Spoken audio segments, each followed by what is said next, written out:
So we're back here. One thing we neglected to do on this, or I neglected to do, is to classify those angles. That means give them a name. What kind of angle are they? This first one would be a right angle. The second one would be a straight angle. The third one would be, oh, that's a small little, acute little angle, so acute angle. And you're going to go ahead for question number one. You're going to go ahead and state what the measure of that angle DEB is and what kind of angle it is. So we're moving on to the next example. So if measure of angle XYZ, that's the big angle, equals 72 degrees. So I'm going to put 72 degrees out here. I've drawn the arc for that angle and I've labeled it to find the measure of angle XYW and ZYW. XYW is this angle here and ZYW is that angle there. So I'm going to go ahead and use the angle addition postulate. I'm going to say measure of angle, I'm going to say angle XYW plus angle ZYW equals angle XYZ. That's the big one, yes. So angle XYZ we know is 72 degrees. Actually, I should have M here for the measure. And it's 72 degrees. And XYW is 2x minus 9 degrees. And ZYW is 3x plus 6. 3x plus 6.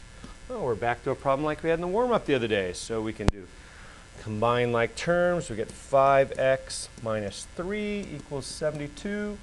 Add 3 to both sides. Back to doing a little algebra problem here. Using that algebra, 75 divide by 5. That looks like that's going to go in 15 times.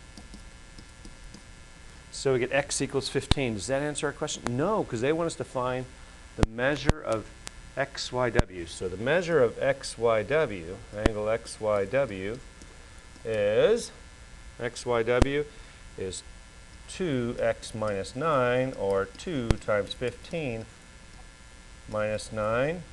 Because it's 50 minus 9 is 41 degrees. And we can do the same thing for the other angle. Measure of angle ZYW equals 3x plus 6, which is 3 times 15 plus 6, which is 45 plus 6, which is 51 degrees. Now we've answered the question. Let's look at the next problem. Figure shows angles formed by the legs of an ironing board. Identifying the congruent angles if measure of angle HGI,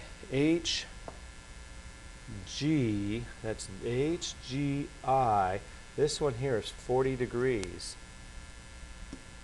Notice how it had one arc, and this has one arc down here. One arc, which makes this one 40 degrees also. This one here has two arcs, and this has two arcs, so therefore those will be congruent angles also. So, figure shows angles. Identify the congruent angles. So, I'm going to go ahead and say right here, this angle is congruent to that angle, and this angle here is congruent to this angle because they both had one arc. If HGI is 40, what is the measure of GJK? Oh, they want this angle here. Well, that one's 40 degrees too. Equals 40 degrees. We're done. Next problem. So this one brings up the concept of bisecting. Bisecting means to cut something in half. We have bisecting lines. You can have something, a plane or a line that bisects a line, cuts the line in half. You can bisect angles. Because it's bisecting this angle PMQ, I know that this angle here will be congruent to this angle here. So I can say angle QMN plus angle NMP equals angle QMP. Angle addition postulate once again. And I don't know how big these are, so I'm going to call it x and x. So what I end up with is x plus x